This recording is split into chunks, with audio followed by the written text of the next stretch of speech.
la population, la remise de matériel de protection contre Covid-19 aux habitants de certains quartiers de Kinshasa, ainsi que la sensibilisation contre Covid-19. Enfin, dans le cadre de la société civile, Marie-Olive Lembe-Kabila s'est distinguée grâce à ses actions philanthropiques contre Covid-19 à Kinshasa et dans les provinces, la remise d'un lot important de chloroquine à l'INRB, la contribution dans la lutte contre la faim à Kinshasa, la remise des médicaments et autres dons à la population de Kabambare dans le Maniema, la prise en charge de malades dans son établissement hospitalier au Nord Kivu, la sensibilisation de la population au respect de gestes barrières, ainsi que la remise des 4 tonnes de médicaments aux sinistrés d'Ouvira. 60e anniversaire de l'indépendance de la RDC ce mardi 30 juin. Dans un communiqué de presse, la ministre d'État en charge du travail, de l'emploi et de la prévoyance sociale porte à la connaissance du public en général et des employeurs et travailleurs en particulier que la journée de ce mardi 30 juin est chômée et payée sur toute l'étendue du territoire national, mais compte tenu du contexte particulier lié à la pandémie de la Covid-19, cette journée sera célébrée dans la méditation. Et d'après Patrice Emery Lumumba, 5 années seulement. Mes chers compatriotes, le 30 juin de chaque année est un moment légitime pour nous tous de célébrer l'accession de notre pays à la souveraineté nationale et internationale.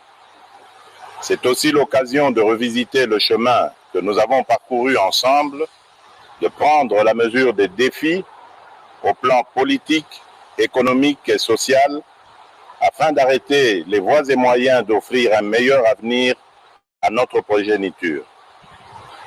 Il y a 60 ans, nos pères fondateurs, parmi lesquels Joseph Kasavubu et Patrice Lumumba, sont parvenus à concrétiser la profonde aspiration du peuple congolais à l'émancipation. Nous gardons tous en mémoire la belle histoire du 30 juin, celle de nos deux héros au tempérament différent, mais tout aussi déterminés pour la cause de l'indépendance. À cet égard, il me paraît juste, 60 ans plus tard, de réconcilier ces deux approches et d'élever Joseph Kasavubu, longtemps oublié, au rang largement mérité de héros national. Dans le même ordre d'idées, je viens de signer l'ordonnance portant nomination du maire et du maire adjoint de Lumumba-Ville dans la province du Sankourou, rendant celle-ci effective et opérationnelle. Le Congo, ce pays voulu et créé sans nous, 75 années plus tôt à Berlin, nous l'aimons et nous le chérissons, unis par le sort et ayant en partage une longue histoire commune, faite de joie, de larmes, de sueur et de sang. Sans équivoque, nos pères ont fait le choix de l'indépendance, de la dignité et de la solidarité nationale, tout en étant conscients du risque encouru par le pays, car à son devenir économique et social, faute d'une préparation adéquate de la jeune nation. L'effondrement du socle de confiance intervenu entre les acteurs politiques nationaux dès le lendemain de la proclamation de notre indépendance est le résultat combiné de l'inexpérience, de la jeunesse, de la classe politique et du jeu malsain des convoitises extérieures. Ce départ raté a conduit notre pays, un pays aux promesses pourtant exceptionnelles, dans une descente aux enfers qui a pu paraître interminable et qui n'a épargné aucun secteur de la vie nationale. Déjà avant l'indépendance, dans son discours visionnaire d'Accra en décembre 1958, Patrice Lumumba nous invitait à nous opposer de toutes nos forces à la balkanisation du territoire national sous quelque prétexte que ce soit. Effectivement, comme un serpent de mer, la menace de la balkanisation aura traversé l'histoire de ces 60 dernières années, la rendant tumultueuse et trouble sous l'instigation de puissances extérieures, en complicité avec des enfants du pays et des pays voisins. Loin de briser notre volonté de vivre ensemble, je voudrais que les menaces contre notre pays raffermissent les liens historiques et le sentiment patriotique qui font de nous les fils et les filles de la grande nation congolaise au cœur de l'Afrique. Très chers compatriotes, au combat pour l'indépendance s'est substitué un combat pour la démocratie, les libertés fondamentales et le progrès social, comme si, après l'indépendance, le peuple du Congo avait troqué une soumission externe contre une soumission interne. 60 ans durant, malgré les vicissitudes et leur cortège de conséquences douloureuses, notre patrie est restée une et indivisible. Je sais gré à toutes les filles et à tous les fils de la République qui ont lutté jusqu'au sacrifice suprême dans leur détermination à préserver l'intégrité de notre territoire, l'unité nationale et les droits humains. Je n'oublie personne. Je pense à nos vaillants officiers et soldats qui travaillent nuit et jour dans des conditions extrêmement difficiles. Je pense à nos mamans et nos sœurs martyrisées dans leur chair. Je pense à nos enfants victimes des conflits, à qui un triste destin a arraché le simple droit d'espérer. Je pense à nos classes laborieuses, à nos paysans, à tous ceux qui chaque matin affrontent des difficultés de tout genre pour subvenir aux besoins de leur famille. Je pense à l'ensemble de nos forces vives, et en particulier tous les combattants et martyrs de la démocratie, qui, dans la suite d'Étienne Tshisekedi d'heureuse mémoire, ont affronté les répressions les plus sanglantes, les plus barbares, depuis les temps forts de la guerre froide jusqu'à la veille des élections de décembre 2018. Je pense à nos filles et à nos fils, lâchement abattus dans les rues de nos villes et de nos villages, jusqu'à l'intérieur des églises ainsi profanées. Je n'oublie personne, je n'oublie rien, aucune douleur, aucun déchirement ne doit être oublié. Au nom de l'ensemble du peuple congolais, je m'incline une fois de plus devant leur bravoure. Leur héroïsme nous a permis de franchir une étape importante dans notre marche vers l'instauration d'une nation respectueuse de la personne humaine et du caractère sacré de la vie. Mes très chers compatriotes, à vous tous, mes amis, qui avez lutté sans relâche à nos côtés, je vous demande de faire de ce 30 juin 1960 une date illustre que vous garderez ineffaçablement gravée dans vos cœurs.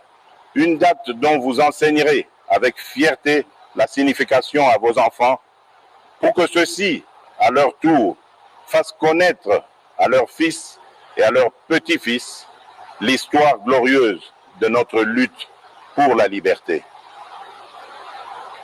Cet appel prophétique lancé par Patrice Emery Lumumba le 30 juin 1960, je vous demande de le graver indélébile dans votre conscience, car plus que jamais, il demeure d'actualité. Dans sa longue quête pour la démocratie et l'état de droit, notre peuple a enduré les pires atrocités, crimes contre l'humanité et pillage de ses ressources. Aujourd'hui, 60 années plus tard, le devenir de la nation est toujours entre les mains d'une classe politique, toutes tendances confondues, qui demeure versatile et qui peine à arracher la nation du cercle vicieux de l'instabilité et de la pauvreté. Jugez vous-même de notre héritage commun 60 ans après. Alors que le revenu moyen par habitant était de 1 000 $ américains en 1960, il est estimé à 400 $ américains aujourd'hui, en termes constants. Autrement dit, le Congolais moyen a perdu 60% de sa richesse au cours des 60 dernières années. Notre pays est paradoxalement aujourd'hui l'un des pays les plus pauvres du continent, alors qu'il fut l'un des plus riches il y a 60 ans. Notre réseau routier ne représente plus que 10% de ce qu'il était en 1960 et le réseau ferroviaire que 20%. Mes chers compatriotes, au lendemain de mon accession à la magistrature suprême, me conformant à mes obligations constitutionnelles et m'acquittant de mon devoir de redevabilité, j'ai prononcé le 13 décembre 2019 un discours sur l'état de la nation devant les chambres du Parlement réunies en congrès. Devant les honorables députés et sénateurs, j'ai eu l'honneur et la fierté de faire un tour d'horizon complet des principaux secteurs de la vie nationale autour des actions prioritaires de mon quinquennat contenues dans le programme du gouvernement. Il s'agit sur le plan politique du rétablissement de la paix et de l'instauration d'un État de droit. Sur le plan social, il y a notamment la gratuité de l'enseignement, la couverture sanitaire universelle et les logements sociaux. Sur le plan économique, la priorité a été donnée à l'accès à l'électricité et à l'eau potable, aux infrastructures et à la transformation structurelle de l'économie par sa diversification. Mes chers compatriotes, au moment où nous célébrons le 60e anniversaire de notre indépendance, je note que des pas importants ont été franchis. À l'est du pays, au nord et au sud Kivu, les groupes armés locaux et étrangers ont subi ces derniers mois une forte pression et enregistré de lourdes pertes. Plusieurs combattants issus de leur rang ont été soit capturés, soit démobilisés ou arrêtés, soit rapatriés dans leur pays d'origine. Les ADF sont à ce jour nettement affaiblis et délogés de tous leurs sanctuaires dans le territoire de Béni. L'armée réussit à déjouer plusieurs attaques terroristes de cette force du mal qui, de manière très isolée, mène des attaques ciblées contre les populations civiles. Je salue les efforts de nos officiers et de nos troupes sur le terrain et ma détermination d'en finir reste vive. En Ituri, le FRPI est engagé dans le processus de désarmement, de mobilisation et de réinsertion en cours de mise en œuvre. Ceci après la signature d'un accord de paix avec le gouvernement. Dans l'ensemble, des mesures non militaires sont davantage requises pour une meilleure mobilisation des communautés locales dans la lutte contre les forces négatives.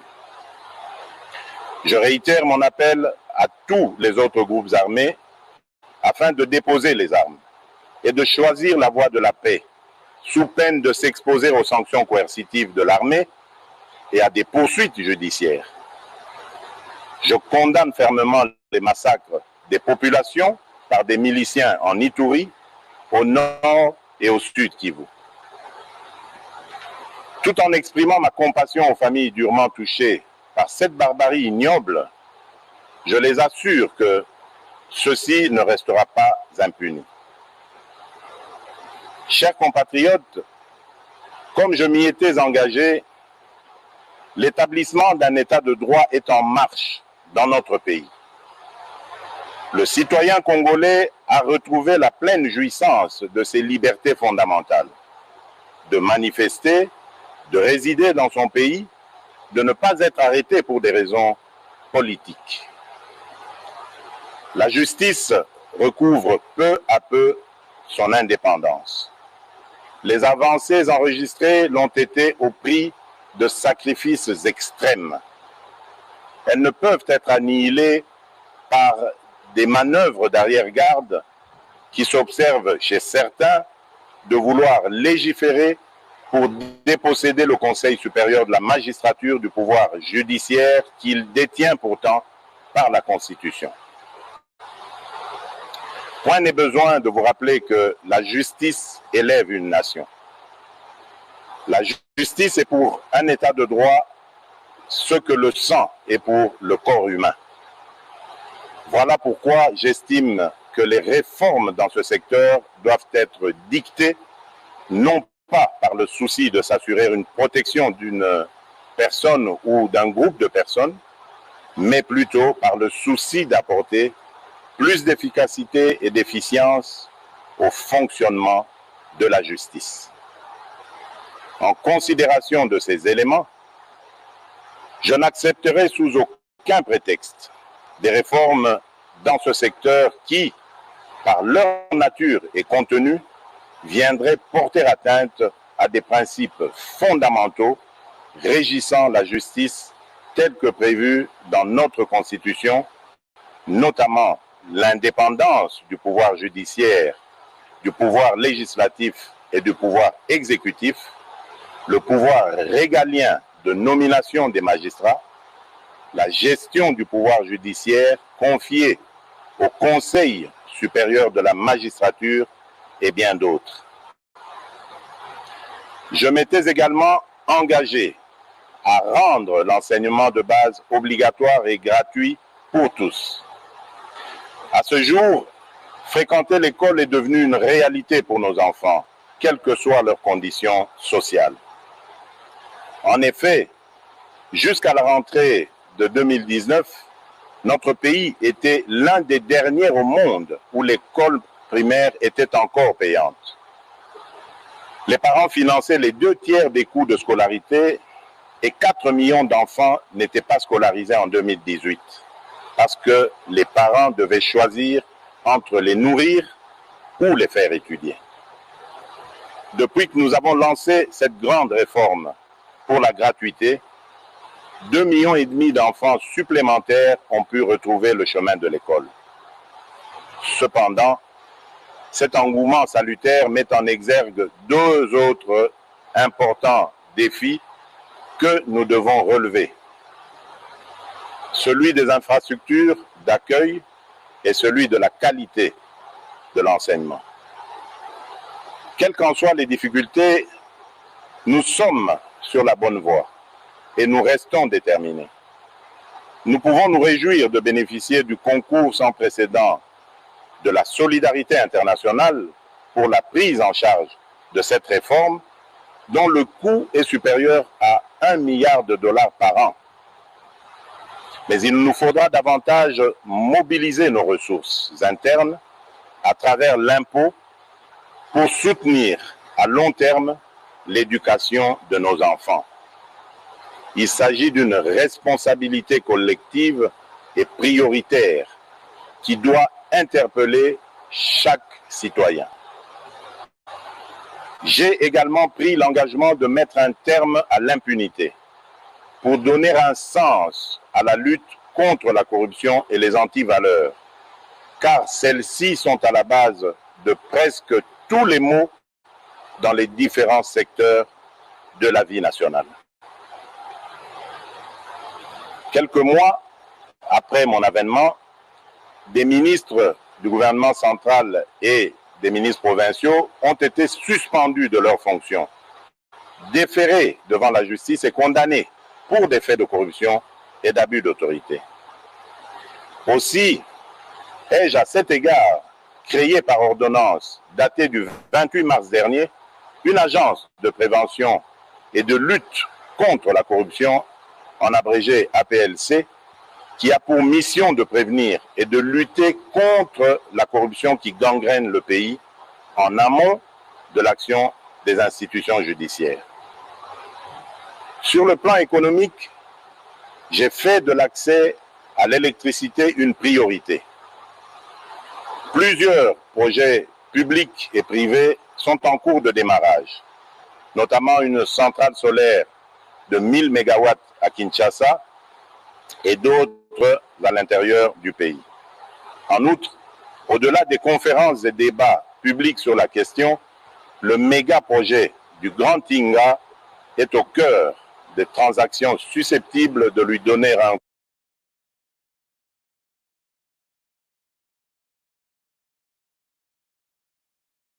Je disais Jaurès, c'est d'aller à l'idéal et de comprendre le réel. Notre pays a failli à son devoir de donner à la jeunesse une perspective crédible, autre que de vouloir s'agglutiner au sein des institutions politiques et publiques, comme si leur avenir n'existait qu'en faisant de la politique. En 60 années, nous avons progressivement laissé notre classe politique se transformer en une sorte de mafia. Et nous en avons fait le principal modèle de réussite pour cette jeunesse. Il est temps de changer de paradigme et de créer les conditions qui permettront à nos jeunes de devenir les principaux créateurs de richesses dans notre pays.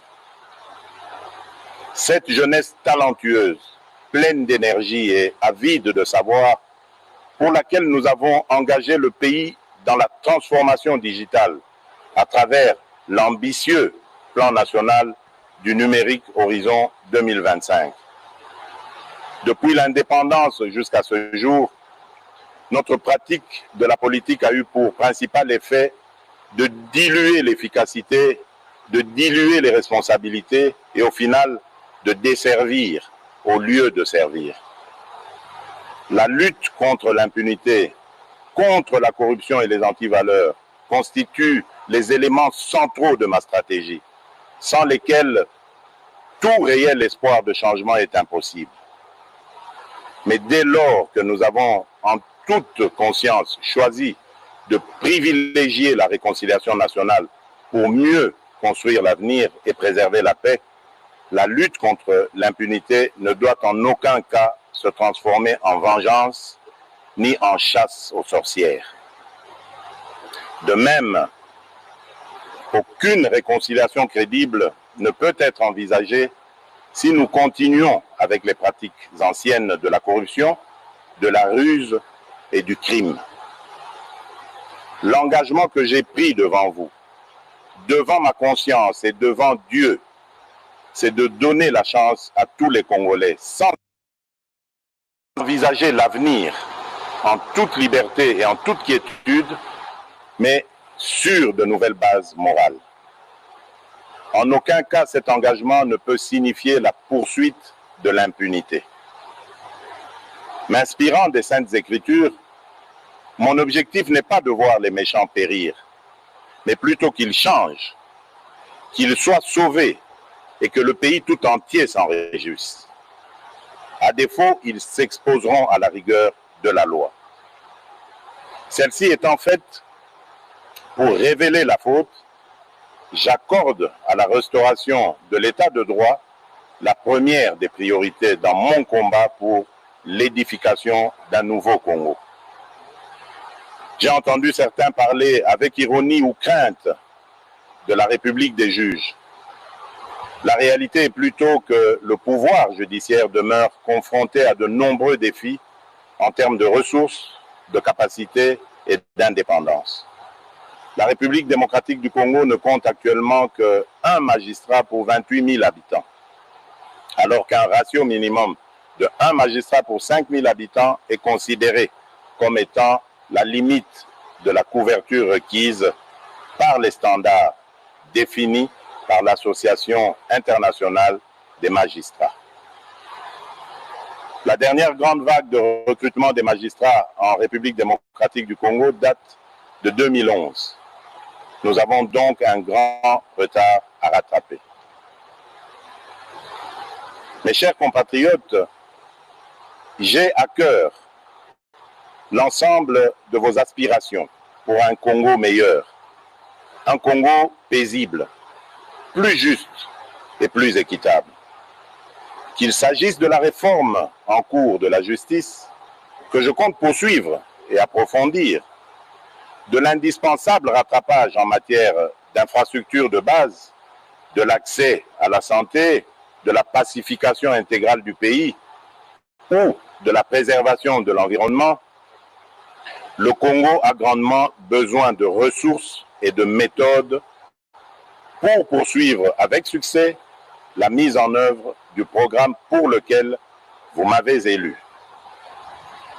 Je souhaite que l'expérience douloureuse révélée au cours du procès en rapport avec le programme des 100 jours tourne définitivement la page de la longue série de projets et programmes qui, à travers l'histoire de notre pays, ont donné lieu à d'importants coulages des ressources publiques en toute impunité. Je pense notamment au projet de Bukangalonzo, aux multiples cessions d'actifs miniers, aux projets de construction d'infrastructures routières, aéroportuaires et j'en passe. Le défi du Congo, le défi du peuple congolais, c'est de sortir de la répétition pour s'inventer un destin. À tout prix, nous devons y parvenir et nous allons y arriver. J'appelle le gouvernement de la République à engager des réformes sur l'ensemble de la chaîne de la dépense, afin que nos ressources publiques soient désormais mieux préservées et mieux utilisées. Mes chers compatriotes, alors que nous nous étions engagés à faire de 2020 une année de l'action décisive, la force du destin a fait coïncider cette année du 60e anniversaire avec l'une des crises sanitaires et économiques les plus intenses que notre civilisation ait connues, l'apparition de la Covid-19. Cette crise est également un rappel à l'humilité que nous devons adopter face à l'accélération imprévue du mouvement de l'histoire. La Covid-19 qui affecte aujourd'hui tous les continents et qui frappe indistinctement tous les habitants de la planète représente la plus grave crise sanitaire qu'ait connue le monde depuis la grippe espagnole. Toutes les certitudes idéologiques sur lesquelles est fondé l'ordre économique mondial sont aujourd'hui remises en question. Pour s'adapter à cette nouvelle donne et offrir à ses États membres la possibilité d'investir massivement dans la lutte contre la Covid-19, l'Union européenne ainsi que la Banque centrale européenne ont revu et assoupli de manière exceptionnelle leurs règles et pratiques en matière budgétaire et d'endettement. Lorsque notre pays a été frappé à son tour par cette pandémie de Covid-19, j'ai, dans mes messages des 18 et 24 mars 2020, annoncé les mesures de prévention et de protection contre ce virus, en même temps que j'ai déclaré l'état d'urgence conformément aux dispositions pertinentes des articles 85, 144 et 145 de notre Constitution. La pandémie du coronavirus nous a une fois de plus rappelé à quel point nous étions dépendants de l'extérieur et combien nous pouvions être vulnérables à cause d'un système de santé déficient. Et pour atténuer les impacts immédiats de la Covid-19 dans notre pays, j'ai immédiatement engagé le gouvernement à prendre des mesures pour assurer la prise en charge sanitaire des personnes affectées par la pandémie ainsi que pour garantir la continuité de l'approvisionnement du pays en denrées de première nécessité. L'ensemble de ces dispositions ont permis de réduire très sensiblement le taux de létalité de la pandémie dans notre pays. Celui-ci est passé de 10% de décès dans les premiers jours à moins de 2,5% actuellement. Au niveau économique, la pandémie nous a rappelé l'excessive dépendance du pays vis-à-vis de l'extérieur. Ainsi, quelques grands projets agricoles ont été initiés pour renforcer notre autosuffisance alimentaire. 33 000 hectares à travers le pays ont été affectés aux cultures vivrières et commencent à produire leurs premiers résultats, dont 3 000 tonnes de riz à Kimpese, 4 000 tonnes de paddy à Nkuni. Nous attendons de récolter et transformer bientôt le manioc planté sur 800 hectares à Wangata. Afin de consolider cet élan sur les plans sanitaires et économiques, J'ai lancé le 18 juin 2020 un programme multisectoriel d'urgence dont le coût est estimé à 2,6 milliards de dollars américains. Il va sans dire que dans ce contexte de crise, il est également urgent de procéder à des économies partout où nous pouvons en réaliser, en commençant par les institutions politiques, afin de dégager des marges de manœuvre budgétaires supplémentaires pour assurer les dépenses sociales en faveur des catégories les plus fragiles. Mes chers compatriotes,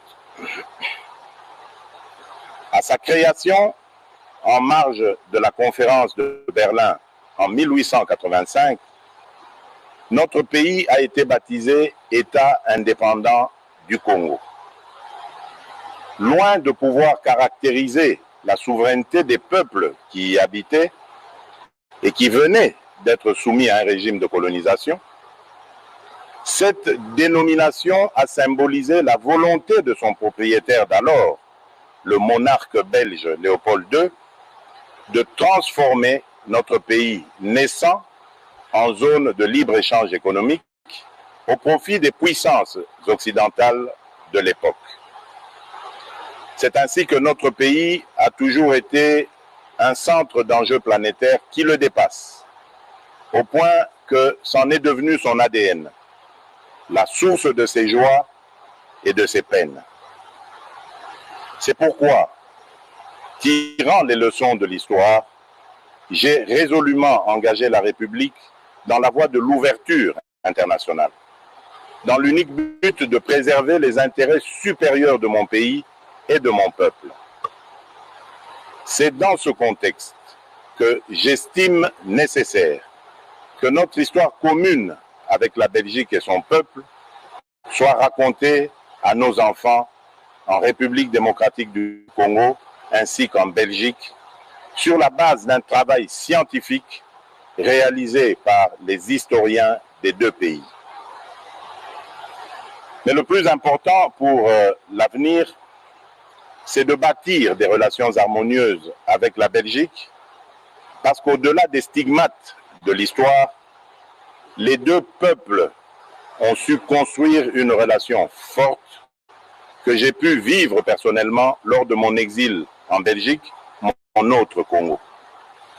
C'est ainsi que, n'eût été la pandémie de la Covid-19, j'avais prévu de commémorer les 60 ans de notre indépendance ici à Kinshasa, avec comme invité spécial le roi Philippe de Belgique, qui, tout comme moi, cherche à renforcer les liens entre nos deux pays sans renier notre passé commun, mais dans l'objectif de préparer un avenir radieux et harmonieux au profit de nos deux peuples. J'ai parcouru le monde durant ces 17 derniers mois pour porter mon message, que dis-je, notre message, celui de l'aspiration du peuple congolais à la paix, une paix sincère et durable avec tous, dans le cadre d'une coopération économique fondée sur des intérêts mutuels bien compris. J'ai reçu partout un accueil enthousiaste, parfois au-delà de mes attentes. Et la voix de la République démocratique du Congo dans le concert des nations compte désormais plus qu'avant. Notre pays, naguère victime de guerres d'agression, assure désormais des médiations de paix et offre ses bons offices, notamment entre l'Égypte et l'Éthiopie, en rapport avec le différend relatif aux eaux du bassin du Nil, ou encore aux côtés de l'Angola pour la recherche de la paix entre le Rwanda et l'Ouganda dans l'intérêt de la paix dans l'ensemble de la sous-région des Grands Lacs.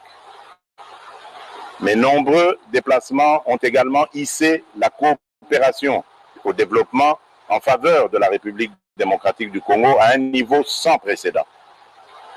Rien que pour la Banque mondiale et le Fonds monétaire international, depuis février 2019 jusqu'à ce jour, notre pays a mobilisé plus de 3,4 milliards de dollars en dons et en prêts approuvés par ces deux institutions, desquels environ 1 milliard ont déjà été décaissés. Au niveau bilatéral, les nouveaux engagements financiers générés en faveur du Congo à la suite de cette intense activité diplomatique dépassent le milliard de dollars, dont plus de 600 millions rien que pour les États-Unis d'Amérique, pays avec lequel nous avons établi une relation privilégiée et stratégique. J'ai cependant constaté que les flux d'aide publique approuvés en faveur de la République démocratique du Congo tardent souvent à être décaissés, parfois jusqu'à 11 mois de retard, à cause des pesanteurs inexplicables, voire inacceptables, liées aux formalités administratives et législatives de mise en vigueur des différents accords de dons ou de prêts. L'urgence de nos défis économiques et humains ne peut continuer de s'accommoder de tels atermoiements funestes. Mes chers compatriotes, je suis bien conscient que dans votre fierté légendaire, vous ne pouvez vous contenter d'une situation de dépendance structurelle à l'aide publique internationale. C'est pourquoi je nous invite à concentrer l'essentiel de notre fierté nationale à promouvoir le sens de la valeur du travail, la création de la richesse, le juste et l'exercice de la solidarité nationale. Mes très chers compatriotes, alors que l'œuvre du redressement de notre pays postule le rassemblement de toute la nation autour de l'essentiel, nous devons affronter en même temps les contingences imposées par cette expérience inédite de coalition politique formant la majorité. Il est important que cette expérience inédite et sensible, mais que nous voulons salutaire, ne conduise à aggraver les problèmes de notre société en créant ou en renforçant l'hostilité mutuelle et la méfiance. Comme il y a 60 ans, étrange répétition de l'histoire, et un président de la République qui viennent de composantes politiques différentes, jadis en opposition frontale. N'est-ce pas un sort de l'histoire afin que nous réparions le péché originel qui a entraîné notre pays dans une succession de crises? C'est pourquoi, en tant que garant constitutionnel du bon fonctionnement des institutions, je ne ménagerai aucun effort pour m'assurer, via un dialogue interinstitutionnel régulier, qu'aucune crise inutile ne puisse perturber la stabilité du pays, si importante pour son essor. Permettez-moi néanmoins de saisir cette occasion symbolique de commémoration de l'indépendance pour réaffirmer qu'aucune majorité politique ou parlementaire, d'où qu'elle vienne, ne peut outrepasser les principes fondateurs de la République qui sont à la base du pacte social tel que consacré dans la Constitution du 18 février 2006, à savoir un État de droit indépendant, souverain, uni et indivisible, social, démocratique et laïque. Mes chers compatriotes, j'observe souvent la ferveur avec laquelle nombre de mes concitoyens s'indignent lorsqu'il est porté atteinte aux droits et libertés des personnes de couleur sous d'autres cieux, notamment dans les vieilles démocraties. Mais comment comprendre que ces mêmes concitoyens se retrouvent parfois parmi ceux qui attisent le plus le tribalisme et la haine lorsqu'il s'agit de la vie de nos compatriotes? Je combattrai avec la dernière énergie la résurgence de ces fléaux qui pourraient menacer le vouloir vivre collectif si chèrement acquis. Mes très chers compatriotes, qu'est-ce que 60 ans dans la vie de notre nation? Molière nous rappelle à juste titre que 60 ans, c'est la fleur de l'âge, qui nous fait entrer maintenant dans la belle saison. soyons tous interpellés par les défis majeurs auxquels notre pays est toujours confronté, notamment celui de la maximisation des recettes publiques. Pour assurer la réussite du programme du gouvernement, je n'ai cessé d'exhorter ses membres et mes concitoyens à œuvrer à la restauration de l'état de droit, afin d'accélérer les flux d'investissement privés, qu'ils soient internes ou externes, ainsi que pour maximiser la mobilisation des recettes fiscales, pierre angulaire des ressources publiques. Très chers compatriotes, fonder un État moderne, un État normal et vaincre la pauvreté, décréter cause nationale, constitue toujours la pierre angulaire de ma vision pour notre pays. Sur ce chemin encore parsemé d'embûches et d'obstacles, je ressens toujours au plus profond de moi la force et la détermination de mes compatriotes quand dans un écho grandissant et permanent, ils ne cessent de me rappeler leur leitmotiv, à savoir le peuple d'abord. Oui, le peuple d'abord est la boussole de notre action et la mesure de notre détermination.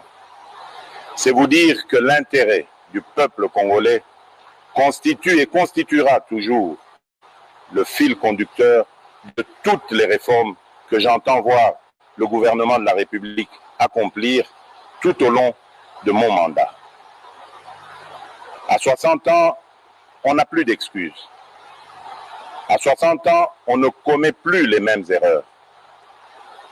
À 60 ans, on sort des discours creux et répétitifs et on prêche la sagesse et la droiture par l'exemple. À 60 ans, on pense à l'héritage et aux valeurs à léguer aux générations futures.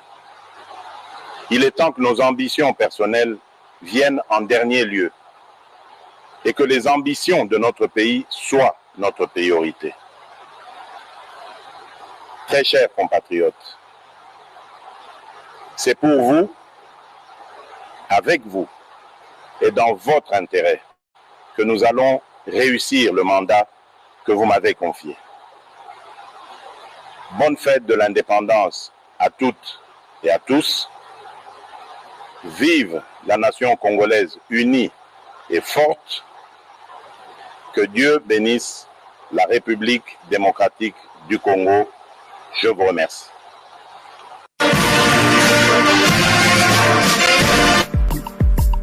Fly243.com est la première agence de voyage en ligne africaine offrant une gamme complète de services.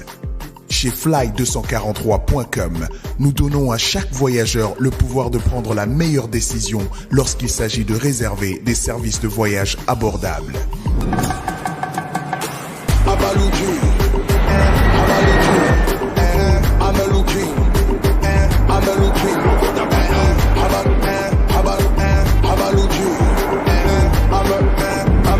Nous proposons donc à nos clients un portail de réservation unique pour les vols, hôtels et forfaits vacances à des prix abordables. Fly243.com, au service du voyageur. Shalom frères et sœurs, je suis Mike Alambay. Parlons autour de John Image. Sincèrement, il est le meilleur. He's the best. John Image, c'est vraiment le meilleur que j'ai rencontré dans ce domaine. Il y a Bilili. Bilili est à Makambune. John Image, Bilili. John Image, le meilleur. Nous bénissons Dieu. John Image, c'est un instrument de Dieu pour cette ville. Mais moi, je prie pour que Dieu se souvienne de lui et qu'il le bénisse. Voilà. Que Dieu bénisse John Image. Merci beaucoup pour la support na yo na misala na biso ba artiste ko la pambola yo makila Yesu efinika musala na yo mayele bele koba mata kokitate na kombo na Yesu Kristo. Amen. Merci John Image. John Image, si tu veux que musala no eleka pe mokile monango badlanda makambo yo sala kokendesika musute John image de King. Je disais aux gens, mais en tout cas, à un moment, il faudra quand même. Son temps, ça me sent bien. On est mis quelqu'un. On est mis quelqu'un. On est mis quelqu'un. Bien. Donc, John Image, ça m'a dit bien. Mais il y a quelque chose que j'aime avec John Image. C'est cette spontanéité-là, quoi. John Image. John Image. Vitesse, aussitôt vous avez l'action, dites-vous que dans les heures, je dis bien les heures, et la réaction, les heures qui viennent, donc vous pouvez déjà vous regarder en ligne. Et ça, c'est extraordinaire.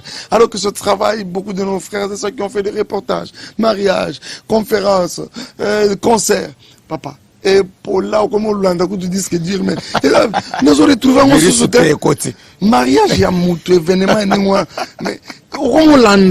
Mariage, nous avons un sous-côté 2 ans, 3 ans, 4 ans, 5 ans. Donc, nous avons une image, mon côté, il y a un mariage. On en a vu de toutes les couleurs. Nous sommes dans le domaine. Donc, à John Image, je dis, John Image, ils allaient site ok, au salut mariage, le lobby na tongo mariage na emonane. Et ça été emonane na YouTube, emonane na Facebook. Et ba site mususu ba balia ba melio ba image, ba melio na fête ya mariage, ba photo na auto ba melio. États-Unis, John Image is the king. Et pas des blaguités. Zala ba mususu ba sali musala ba kangi ne loko. Mais John Image, le lobby monde. Donc le fait d'avoir John Image avec nous montrait déjà que ce sera la réussite de la manifestation. Avenir na bango ba misusu, futur na bango, ils sont déjà présents. Il y a John Image. John Image, Umela.